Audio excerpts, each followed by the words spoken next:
La violencia en Colombia surgió con sus únicos dos partidos en la década de los 40. El 9 de abril de 1948, la violencia entre los dos bandos se intensificó con el asesinato del líder social Jorge Eliezer Gaitán, quien representaba al poder popular al pueblo.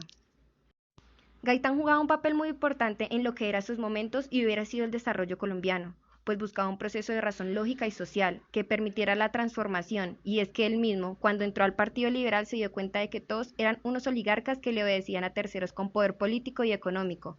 Decidió entonces sacar esas personas y el Partido Liberal se convirtió en el Partido del Pueblo.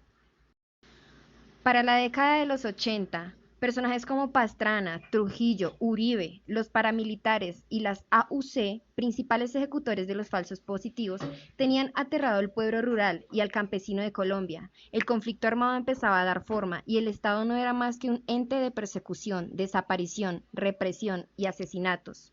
Lo que en la actualidad no cambia bajo el mandato de Duque, pues en su gobierno también se perpetuó una masacre de falsos positivos, niños, por cierto. En la década de los 90 sigue la violencia estatal al igual que en los 80, solo que de una forma más descarada.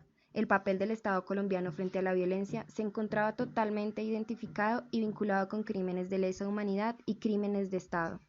Reprimió de muchas maneras las luchas sociales y campesinas, cayó a muchos líderes sociales y políticos que buscaban liberar al pueblo de la opresión oligarca, además de luchar contra un modelo económico bajo el yugo de los políticos, empresarios y terratenientes. Existía una concentración del poder en la presidencia de la República que expedía un aire antidemocrático.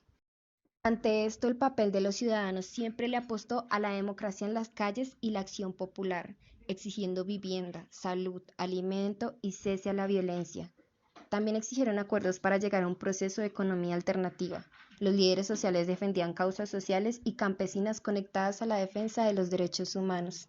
Además, buscaban reducir las atribuciones al jefe de Estado y la redistribución del poder. Toda esta realidad, 30 años después, tuvo un respiro con la presidencia de Juan Manuel Santos, pues llegó como una alternativa al conflicto armado un proceso de paz. En este, las víctimas de la violencia permitieron dar cuenta de la memoria histórica que las grandes familias y grupos elitistas con más poder del país pretendían esconder. Se dio una reconstrucción de los hechos a partir de sus vivencias, antes, en medio y después del conflicto armado y la violencia estatal.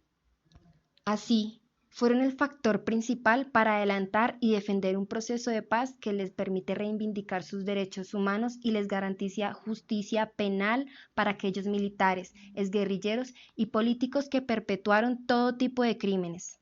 Claro, este proceso de paz ha tenido muchos baches y negligencia, normal en la justicia colombiana, pero aún así es para las víctimas, pues juegan un papel muy importante en el proceso. Busca esclarecer los hechos, personas vinculadas al desplazamiento, paramilitarismo, conflicto armado, entre otros.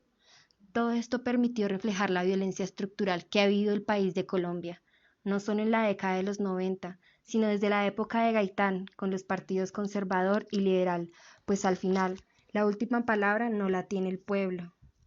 Siempre han sido los políticos, empresarios y presidencias.